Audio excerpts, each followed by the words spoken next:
So, very welcome, Gerhard Hofbauer, and very welcome everyone who is listening today. I will introduce a bit Gerhard to you and tell you a bit about him. So Gerhard Hofbauer is a long-term friend of Paolo's. Paolo and him met about 40 years ago in the course of Paolo's encounter with Wolfgang Roscher, the founder and initiator of Polyaesthetics. Since that time, Gerhard and Paolo have been in an intensive exchange about expressive arts and polyaesthetics, held together by their intense friendship. Gerhard's professional career includes music education and the field of elementary music dance education, as well as teacher training. Teacher training and music education and didactics at the Mozarteum in Salzburg, Austria, where Gerhard lives.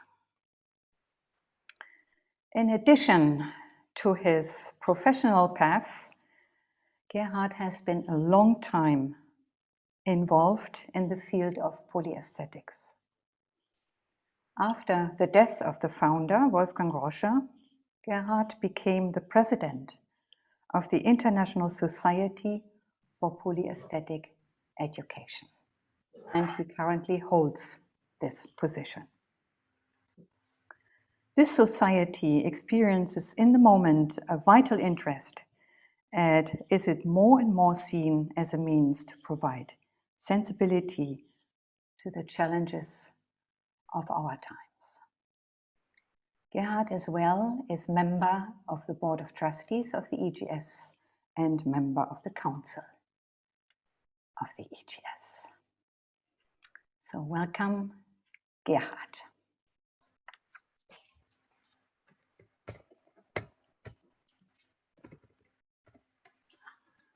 Thank you, Barbara, for the kind introduction. I really appreciate the invitation by the team of the EGS Summer School. Thank you very much.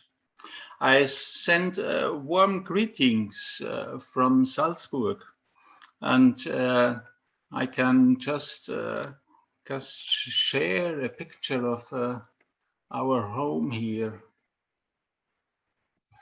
Okay, yes, this is a picture from the city I live, and Barbara told it's Salzburg, the Baroque city in the heart of Europe, where Wolfgang Amadeus Mozart was born.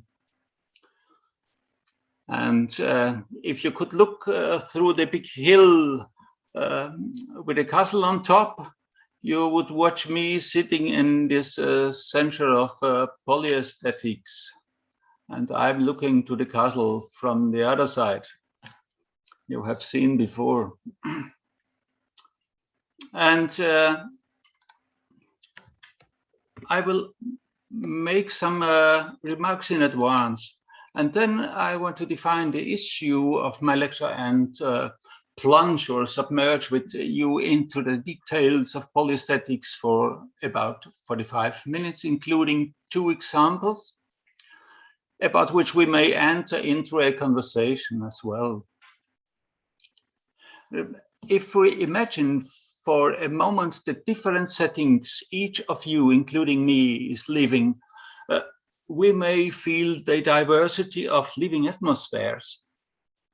However, everyone is unique, has a personal approach to one's world. If we take a deeper effort on the processes how we face the world, each of us may discover something like an individual methodology of perceiving, of feeling, of realizing one's perception. As you all know, we automatically answer our perception, pursuing it with interest or rejecting skeptically or empathically, or we try to ignore it more or less successfully. If we want to share our experience, we have to transform it into any kind of expressive answering that can be observed, sensed by the so-called other. But quite often, may happen we ourselves are these other, observing ourselves like from outside. In order to get aware of our perception, we have to fulfill any kind of this transformative answering. I will take this as the crucial point for my lecture today, the interrelationship of polysensorial awareness and of polymedial acting out. Acting out because we never represent an experience identically. Let me share the screen for some slides, please.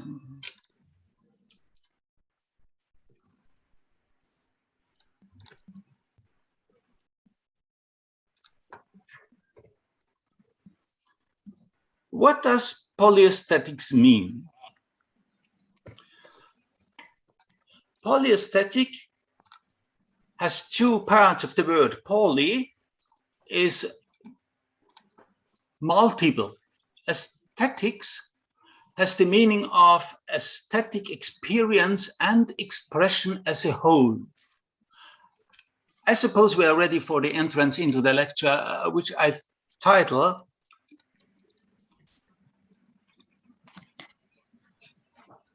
Citing Paolo Knill,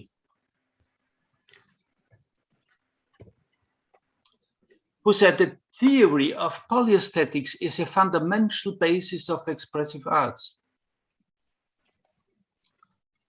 Asking from my point of view, I ask, how does the theory of polyaesthetics help to understand the processing of expressive arts? And thus my thesis, through a deeper insight into polyaesthetics, you will get a remarkable resource to retrace the development of expressive arts by Paolo Knill and his co-workers. We will not be able to prove the thesis completely within the limited time of our lecture, but we will try an approach. As you know, certainly, Paolo, I just like this picture from him. Paolo was the creator of Expressive Arts and the founder of EGS. As Barbara told, we met first in Innsbruck about the year 1980 and stayed friends for 4 decades. Regretfully, he passed away last autumn. At about the same time, about the year 1980, Paolo met the musical pedagogue, performer, and composer Wolfgang Roscher, who was the founder of polyaesthetic education. Paolo was very impressed of the theory and of the concept of polyaesthetics. He took it as a basis content for expressive arts therapy. And in the publication of Paolo, for instance, in the book Principles and Practice for Expressive Arts Therapy, edited in the year 2005, I can just show it to you here afterwards. And in the book Minstrels of Soul, edited first, I think, in the year 1996, and in the second edition in the year 2004, you will find a chapter about polyaesthetics.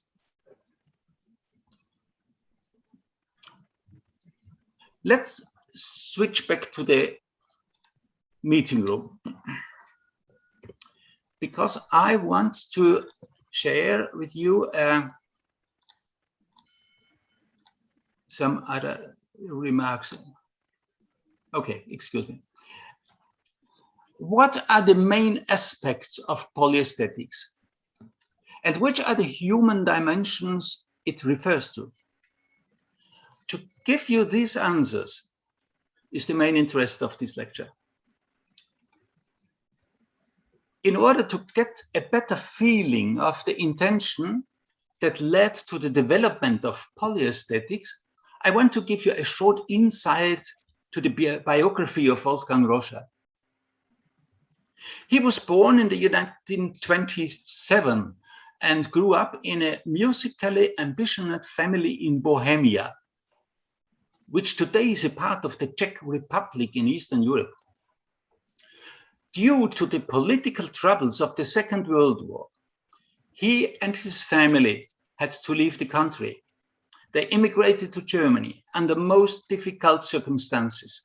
The young man Wolfgang was recruited for military service at the age of 15, and soon he was taken prisoner until he was lucky to be freed in prisoners' exchange and could immigrate to Germany. Thus, he could start his studies of music, pedagogy, and philosophy, and finally composing with Karl Orff in Munich. His great empathy for the integration of the performing arts and to theater as a genre of performing arts go back to these studies. His great estimation for the arts as a message for humanity and freedom may refer back to his personal fate. When he started teaching music at humanistic high schools and in teacher training, he came into touch with the artists and pedagogues of the Bauhaus Art School. As you probably know, they were realizing the intermediate exchange and interaction between the artistic genres and interdisciplinarity, especially focusing architecture on a very, very high level. This impulse grounded Roscher's holistic attitude towards the arts, including the fine arts and dance. Let's have a look on some slides, and I want to share the screen for you. Since about the 1960s onward, under Roscher's leadership, an interdisciplinary small group of art pedagogues of music, fine arts, literature, theater, science, and philosophy created the pedagogical conception of polyaesthetic education as pedagogy of improvisation. Since 1970 until about the year 1983, Roscher and his co-workers created and published many examples of polyaesthetic application and the curriculum. In the year 1986, Roscher published a synopsis of polyaesthetics, which may be called the philosophy of polyaesthetics. The significant milestones of his numerous publications were the first edition about the principle of polyaesthetic improvising, Ästhetische Erziehung, you can see on the left side, edited in 1970. Further on, the hands-on orientated book, Polyaesthetic Education, edited in 1976, the yellow book in the middle, with many projects and examples. And in the first edition of the scientific journal Polyaesthetics, which started in the year 1986 and which was reprinted in English 1991, which you can see on the right side, the theoretical concluding contribution, Polyaesthetics, Polyaesthetics, and Polyaesthetic Education can be found. So, referring to this, we may distinguish three different approaches to the issue polyaesthetic education as a practical-minded methodology of aesthetic Bildung. Further on, polyaesthetics as the didactical concept, the pedagogical curriculum to apply this polyaesthetic education. And finally, the philosophy of polyaesthetics. these three.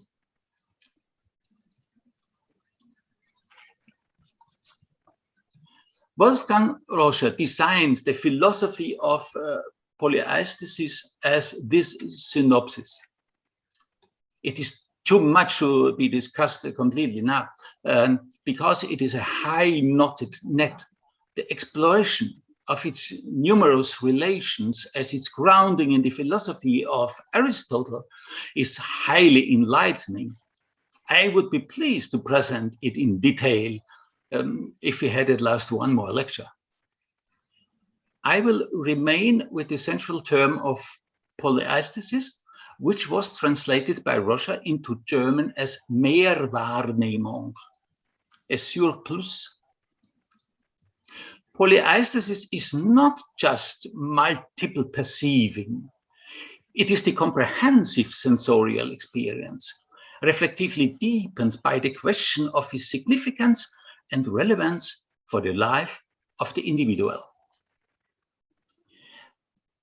The inner individual aesthetic processes lead from sensitive experiences to the emergence of sense, as well as the most personal questions about the meaning of life have an impact on our sensorial awareness and on the reflection of our sensorial experience. This is the crucial point of polyaesthetics, theoretically and in application from an actualized point of view.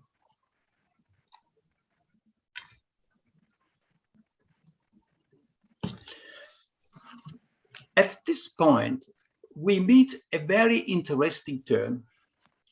Paolo Knill and Wolfgang Roscher met when Roscher had just begun to disseminate his publication, Polyaesthetic Education, in the year 1976, some years before his theoretical conclusion.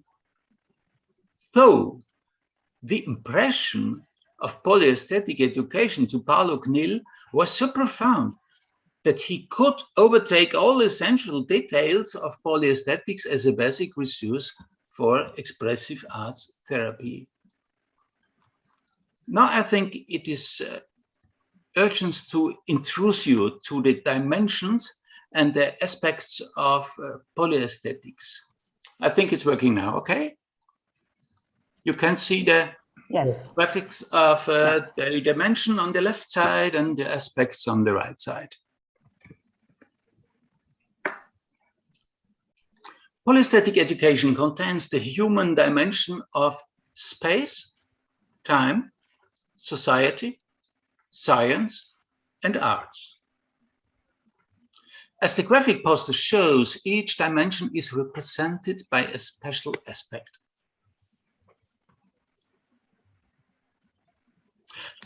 The dimension of space is correlating with the intercultural aspect of polyaesthetic education.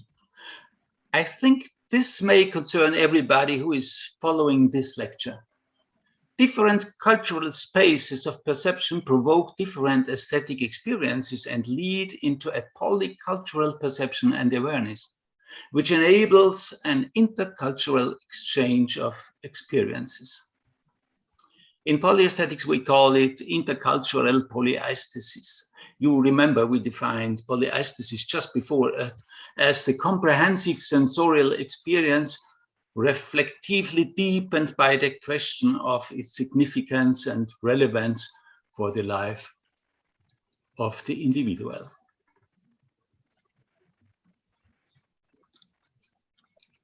The dimension of time is correlating with the tradition integrative aspect of polyaesthetic education.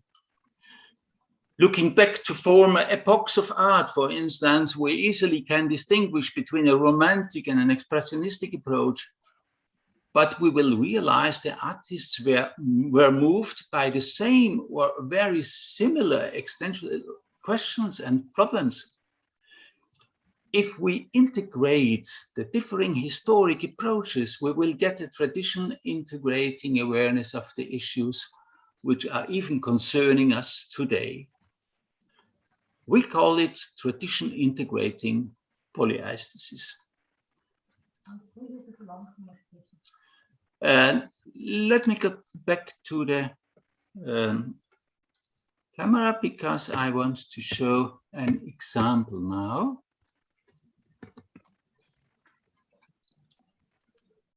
I can give you a very short historic example which was recorded in the symposium of the year 1993. It shows a short scene of an artistic collage. Roger called the performance style music theater improvisation, Musiktheaterimprovisation. This one was titled Dr. Faustus. I'm sure you know about the tragedy by Goethe or the opera by Charles Gounod. You will see the scene of Faust dying. It is a short scene of the symposium. Oh, ärmliche Mühseligkeit, verzweifelte Hoffnung.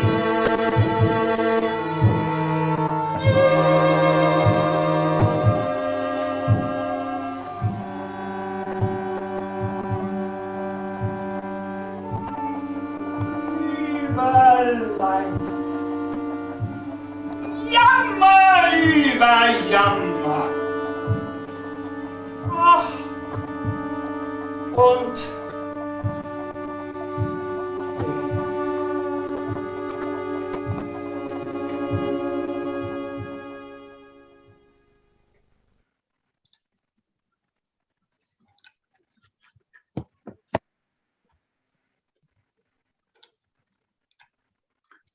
We come back to our dimension. And we step ahead.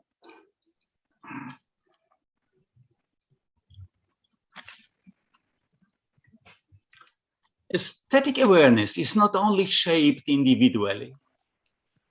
How we are perceiving is also based on social convention. Thus, the dimension of society is implicated. If we reflect the habitus of the social community we are part of, we will get aware of the special mode of aesthetic conception and expression which is characteristic for the patterns we have been assimilating from our social community. The awareness of this phenomenon is called social communicative polyaesthesis. For every aesthetic experience includes extra-aesthetic and supra-aesthetic relations, polyaesthetics reflects even the dimension of science. The extra-aesthetic and supra-aesthetic relations are represented by special items of the research of psychology, sociology, and social sciences in common by anthropology, philosophy, and many other disciplines. These effects are recognized by the interdisciplinary aspect of polyaesthetic education.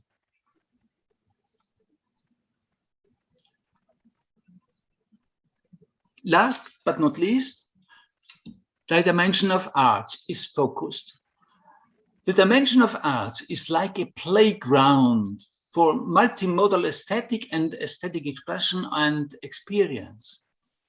They are initiated and enriched by the multiple abilities of polysensual reference to the world, as well as answered and enriched by the polymedial capacities of corporeal expression, of the effectiveness of the so-called inner self.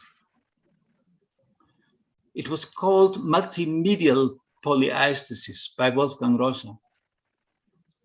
We have to remark multimedial at the time of the 1970s was not defined technically.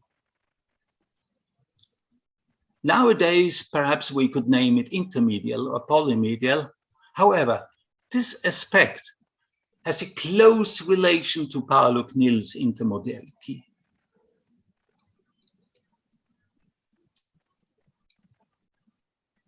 So these are the five fundamental dimensions and aspects of polyaesthetics.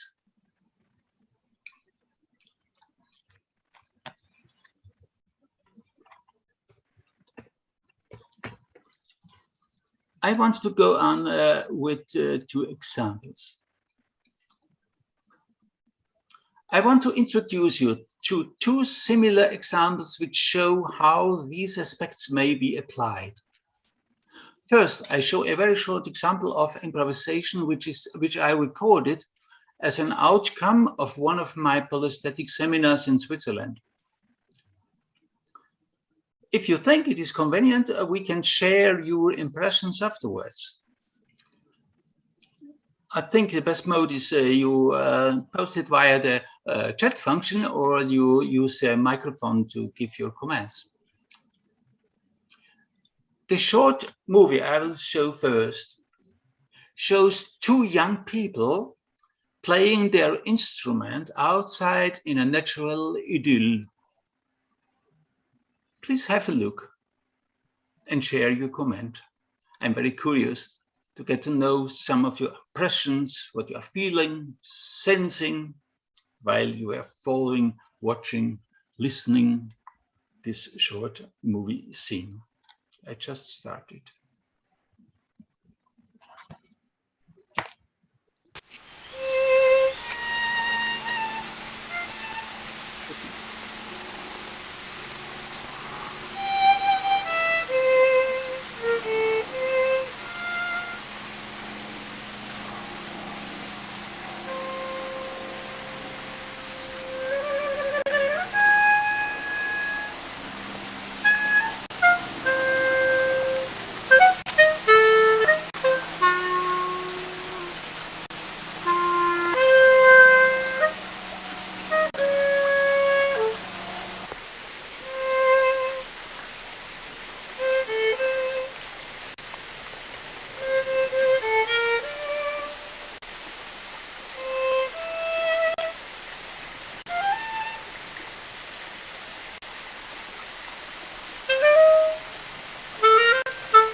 Perhaps you want to give you some impressions now, and I may ask you, José Miguel, to gather the answers a little bit and help us to discuss. Sure. Yeah. If you want to ask or reply, you can do it in the chat, or you can unmute and say something. No, that we invite you to, yeah, to reply. Mm-hmm.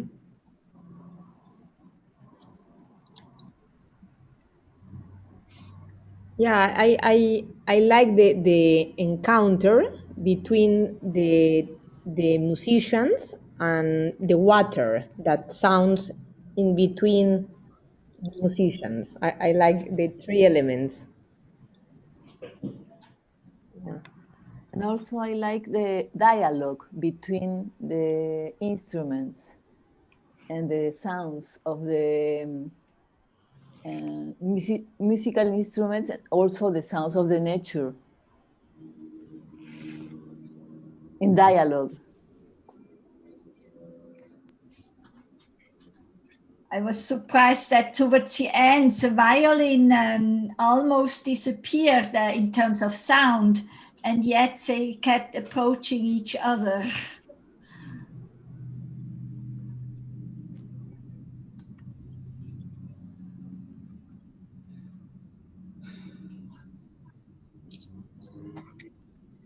I enjoyed their relationship and I imagine a lot of conversation between them.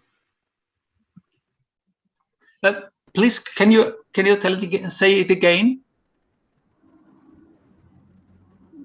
I didn't get the relationship between. I enjoyed their relationship and I imagined a lot of their conversation between the two people. Thank you. We have some remarks in the chat. Yes, the chat, they are writing many comments. Yeah.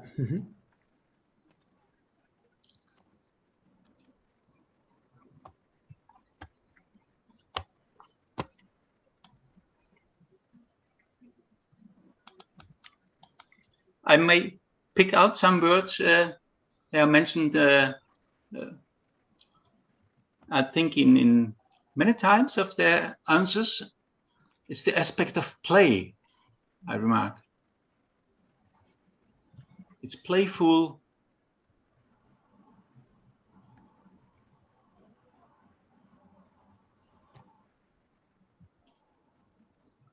Lemon was watching the animals or birds play hide and seek.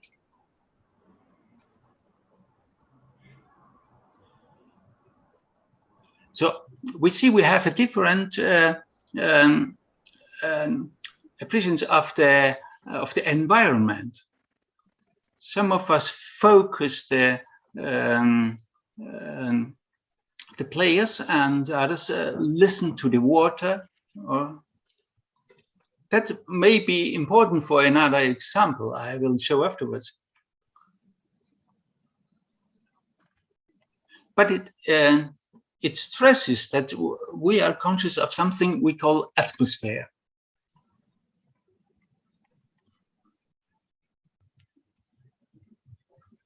Hello, hello. Oh, it's you. To welcome and carry on. That is fine. Is it the transformation into poetry? The begin of transformation? Maybe there's a poem on the end.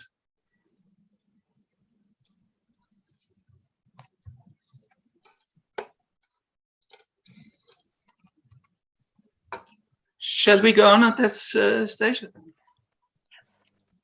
I want to thank you very much. Perhaps we can come back to some reactions again, because I want to show you something now. I think you didn't expect.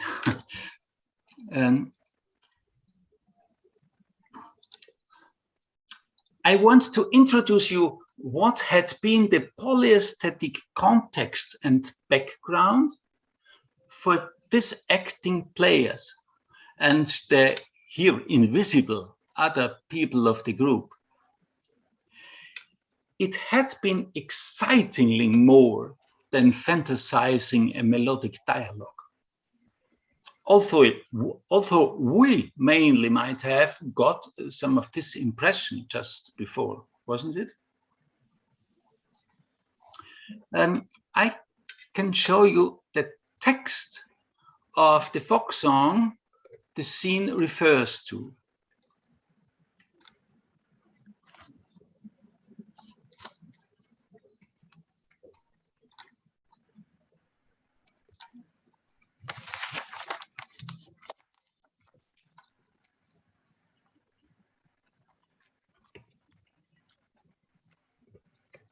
Do you have it on the screen? Yeah? Yeah. So. It is an old German folk song. Zogen einst 5 wilde Schwäne.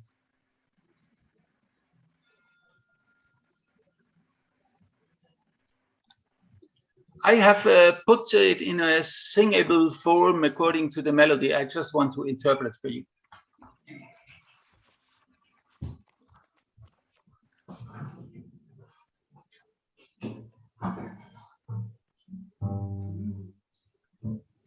Five-wheeled swans flew in the sky, bright and white, so wonderful.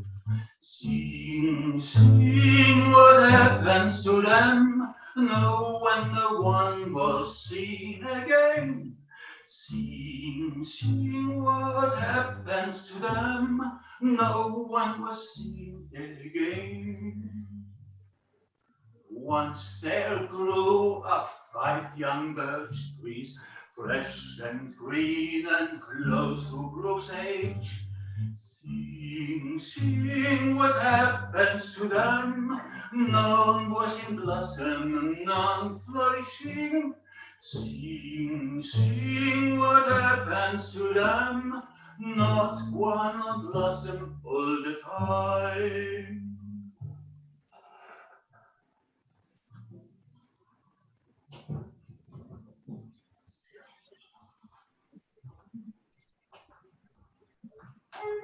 This is the original song.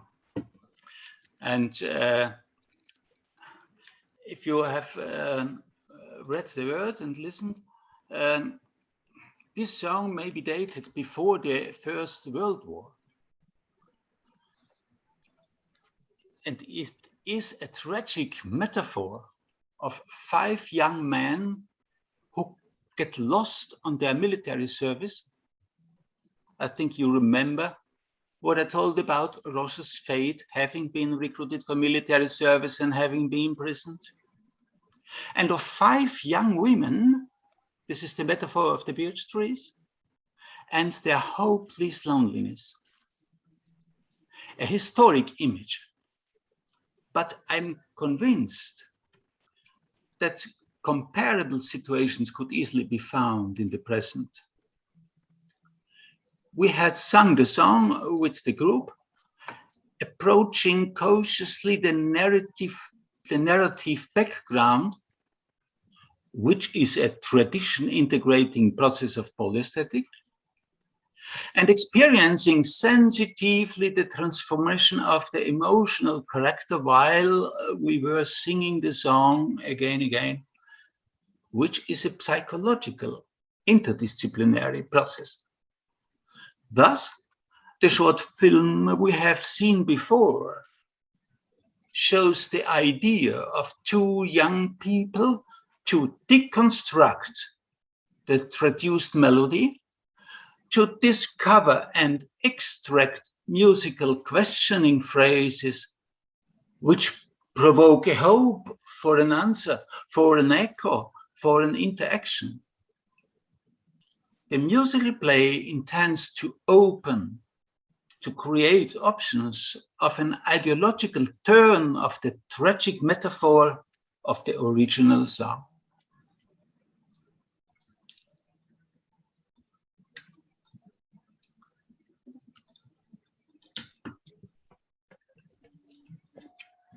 Resuming, deconstructing, transforming into new phrases associated with new intentions. Barbara, have we got sufficient time left to watch to this short review second time? Yes, I think it would be great to see it again. And yes.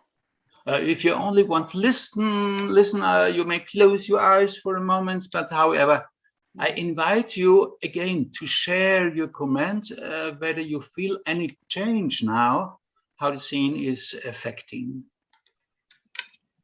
I'll start the video for you.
I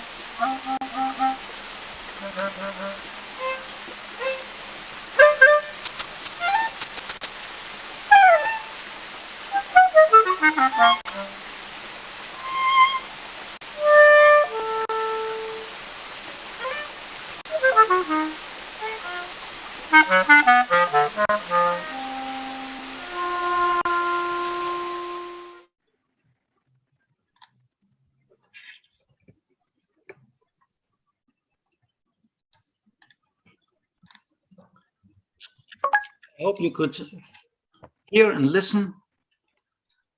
And I invite you to give your comments, your questions, your impression, orally or via the chat.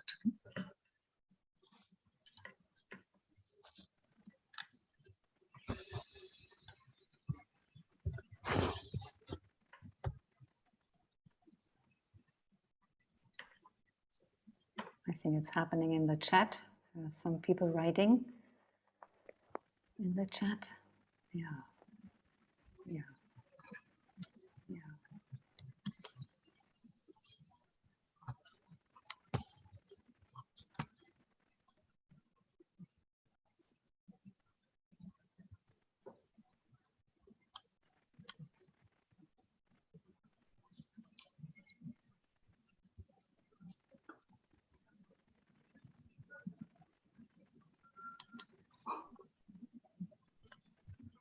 I'm following the chat. It's highly interesting.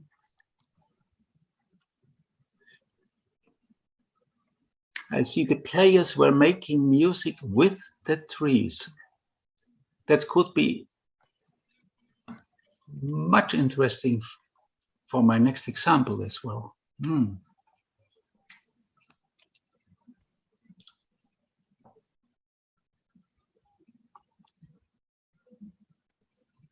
We have a visual impression coming out of the dark. Interpersonal coming closer.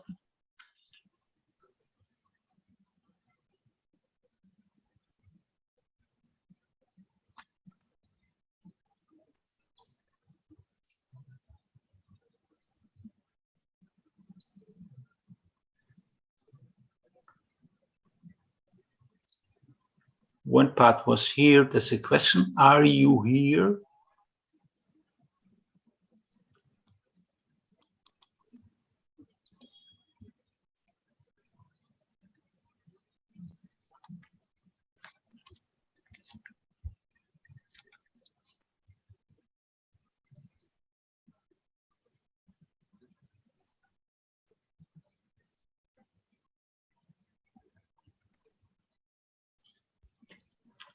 I think we could discuss the question about the point of view of an Eurocentric aesthetic. I think very interesting. Thank you for this remark.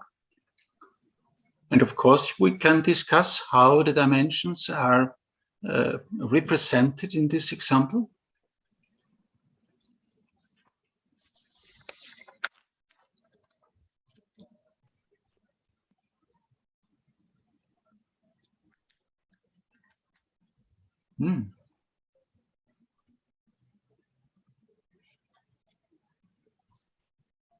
The answer of a comparison with the situation about COVID, I ask you to read yourselves in the chat.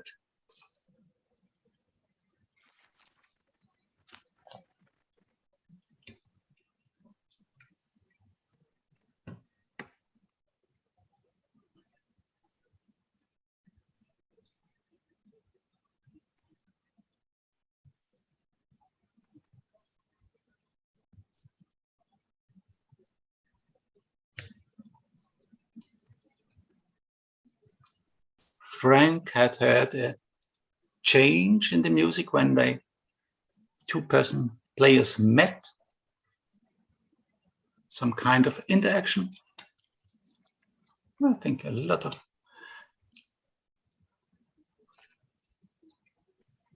Yeah, thank you very much. I remember, as we remarked before, each of us watching these video movies is producing his individual answers. And I think we had such a plenty of different answers that we can validate this phenomenon that we are giving individual answers to our environment, to our perception. May we finish this feedback phase? Thank you very, very much. I hope we can save the remarks in the chat as well as the other contributions. So I think we continue to a second example.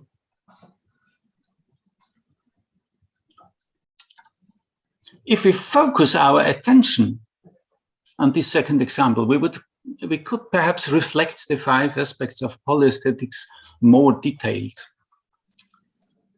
I have designed a scenic play with children at the age of 6 and 7 and at an elementary school in Austria. The selected content was the fairy tale Hansel and Gretel from the collection of Grimm's fairy tales from the 19th century.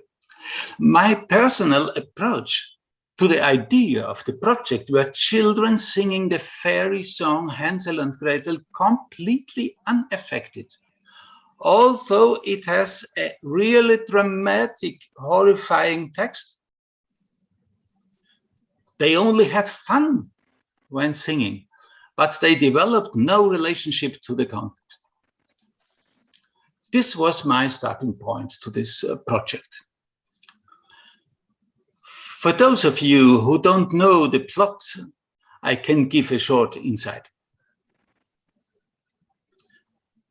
Out of desperation, of no longer being able to care for their 2 young children, very poor parents escort them deep into the forest and leave them alone. Cruelly hungry and frightened, the children look for any social contact and detect the house, which is made of gingerbread. An old woman lives inside, but she is a witch. She imprisons the boy intending to eat him. Only the cleverness of the children helps them to survive and to find their way back home. So far, the plot of the fairy tale, which is very popular as well as a traditional children's song. As I pointed out previously, the children had much pleasure when we sang the song together. Nevertheless, we didn't play the story traditionally subsequently, but from a psychoanalytical point of view.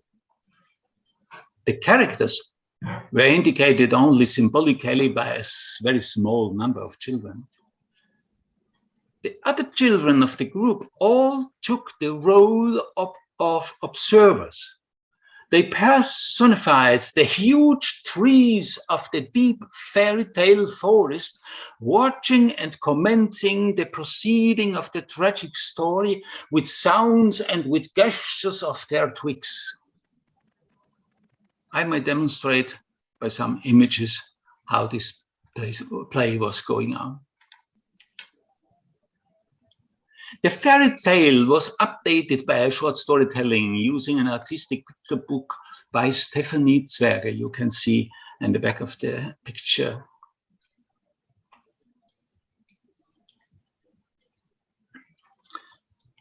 I asked the children to reflect the story from the perspective of the fairy tale forest, to mime the big trees, looking at the details of the story from the treetop with care with joy, with hope, with indignation, with grief.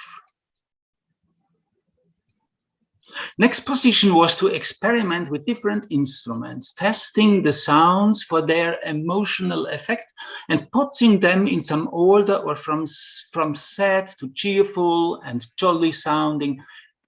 The result was prepared for the subsequent creative presentation. Back to the woods, we equipped the trees, namely ourselves, with instrumental sounds in order to interpret and shape the emotions of the watching trees when the story was going on again. The children embodied a lot of reactions. At the happy ending of the fairy tale, we all gathered around the piano, singing the children's song Hansel and Gretel again. And we remembered the mode of playing the instruments as observers before, and accompanied our singing with the musical instruments in the same manner. And suddenly, the singing got a completely different emotional quality. Thus, we had a similar effect as we had in the first example of the swans. After they had embodied the emotional dimensions of the plot in their play, the words of the song concerned the children and made them anxious and upset when they sang it again. The interpretation changed completely.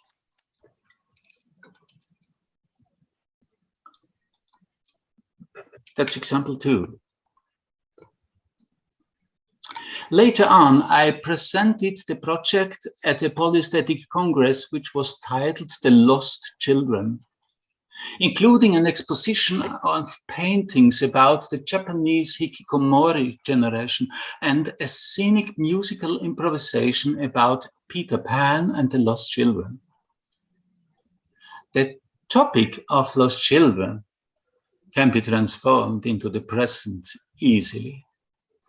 As a member of the board of the Austrian Association for the Support of the Human Rights for Children, I was highly interested how those children who had been playing the fairy tale would face the present fate of the children who are landing in Europe nowadays completely unaccompanied. Might there happen an implicit reference to their aesthetic experience of the polyaesthetic play? We don't know, and we can't prove it. But I talked to some of these children years later, and they still told how they had been empathizing the fate of the lonely children intensively. What do you think about such references of aesthetic experiences? Do they have the quality to cope emotional and psychic challenges of the past, or in anticipation? Did you experience any similar situations? Perhaps we start a last short phase of comments in the chat about, if you want, or remarks via the microphone. I invite you.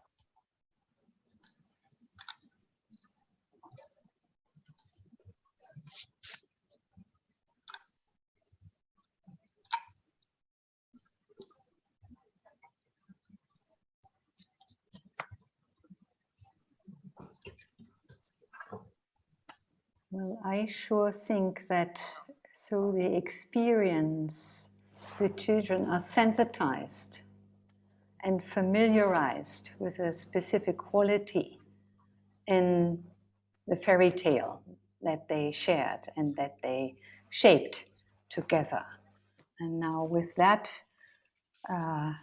lived experience, as I would call it, they can resonate, or they develop the ability to resonate and be empathetic towards others in a similar situation, because they have been connecting with the emotions and with the quality in those emotions, in their own living being. So I'm sure that this is extending their capacity to resonate with others.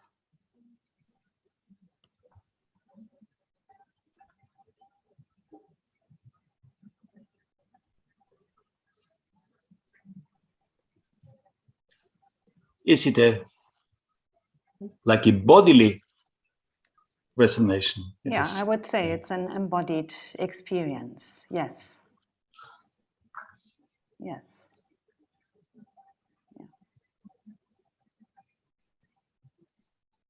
Yeah, and I mean, it's really connecting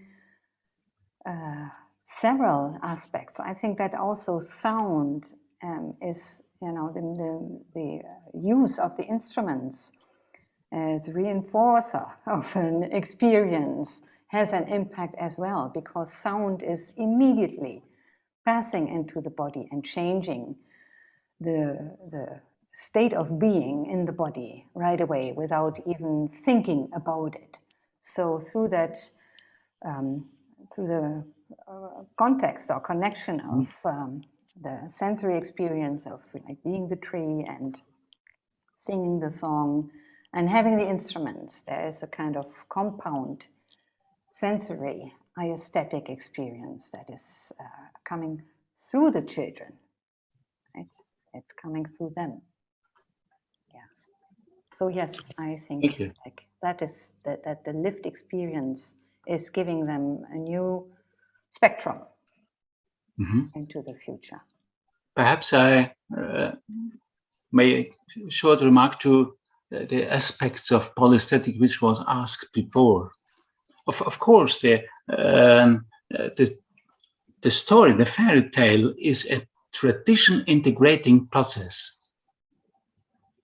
And even it is a social context because it is very, very popular in the in the countries of Europe, not only the German-speaking.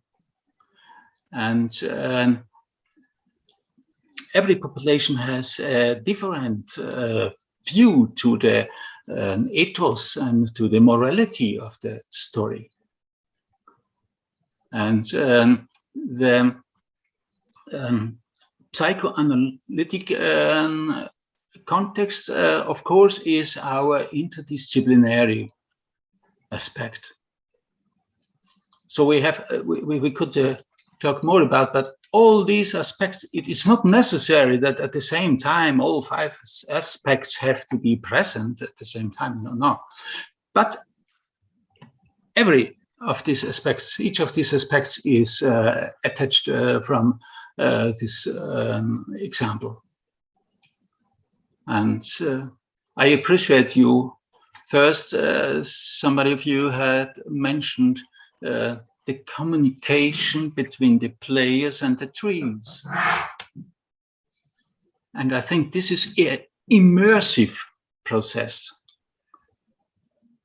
I think we are not so far away from Paolo's decentering. That are the connections I wanted to show, and I think you please allow me to go ahead that we can resume our session.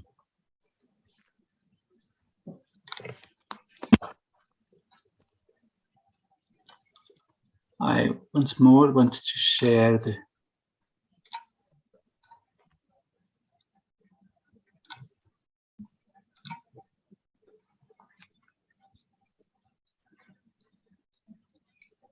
It works? You can see the synopsis? Yes. Fine.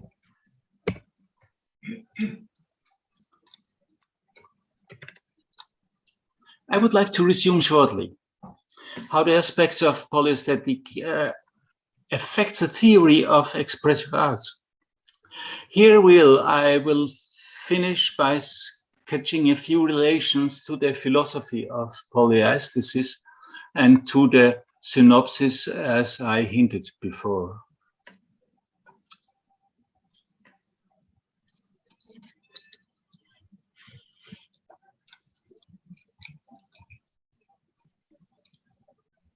First, polyaesthesis fosters multi-perceptual consciousness of space, time, society, sciences, and the arts.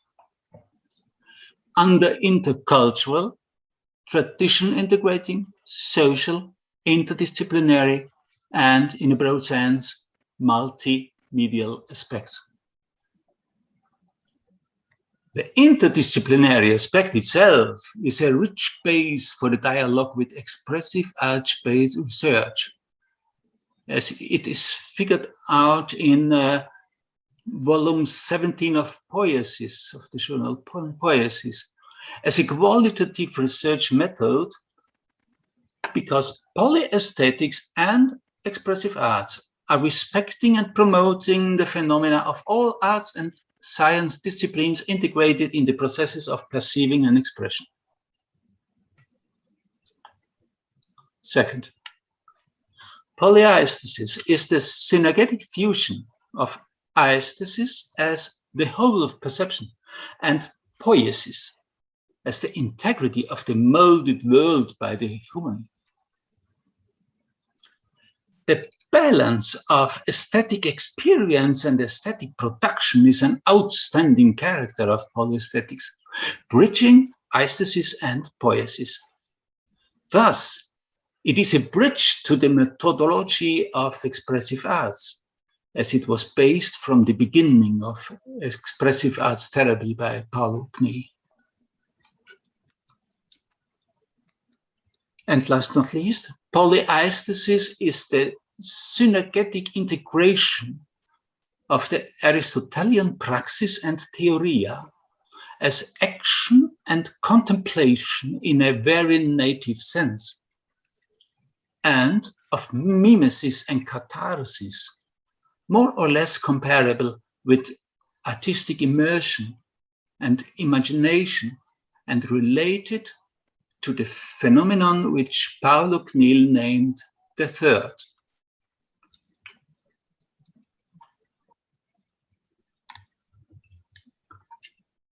I hope I could contribute to give an insight into the essential characteristics of polyaesthetics, and this insight will enable you to retrace the fundamentals and the development of expressive arts. If you want to study more about polyaesthetics, please read the contribution Polyaesthesis, Polyaesthetics and Polyaesthetic Education by Wolfgang Rocha in the English edition. I just want to show again this journal, Polyaesthesis. And on the websites of Polyaesthetic Bildung International, we present a rising number of contributions in English language. Please don't hesitate to write your questions, comments, and answers as before. We appreciate and we are looking forward to hearing from you. I ask Barbara to write the address of our website in the chat afterwards, please. I will share it in house space, yes. Well, fine. Facing the demands of the present time, I would be very excited if we had reached a point in our train of reflecting the common ground of polyaesthetics and the expressive arts, which enables us and gives us a surplus of dynamism, of drive to discover, to apply, and to develop encouraging and meaningful answers for our and for others' lives. Thank you very much for your attention and have a good time, and please stay healthy. I may give back the floor to Barbara. Well, thank you very much, Gerhard. And maybe a few words by the Dean and by the Program Director, Margot and Jose, so that we can close the day. Thank you so much. what still stays with me is the musical component.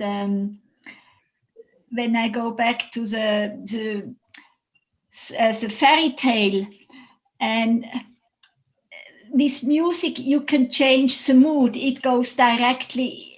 It's a physical experience, so you make the interpretation the way the music is or the way it sounds. So you can musically interpret it dramatically and people feel down, or you can interpret it in an aggressive way and people feel empowered. And so there is, it's really multi-sensorial enactment, singing, the words. So there is so much to explore, and thank you for doing that work, really. Yeah. Thank you. Thank you, Gerhard. Thank you for sharing your knowledge. Every time I read Paolo Knill's theory of polyaesthetic, I was curious to know more about it.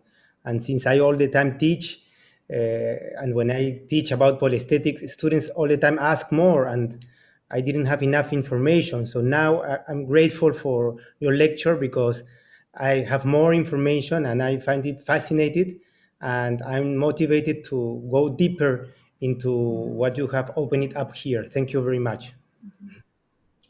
Thank you, Jose Miguel, and I hope we will meet in Sasfe in a very near time. Oh. Yeah.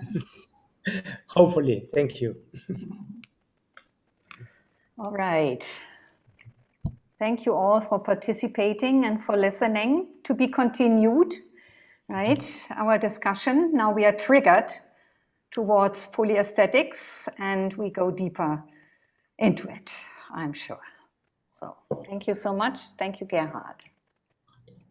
Warm greetings to everybody so far away and so close. I hope we meet again.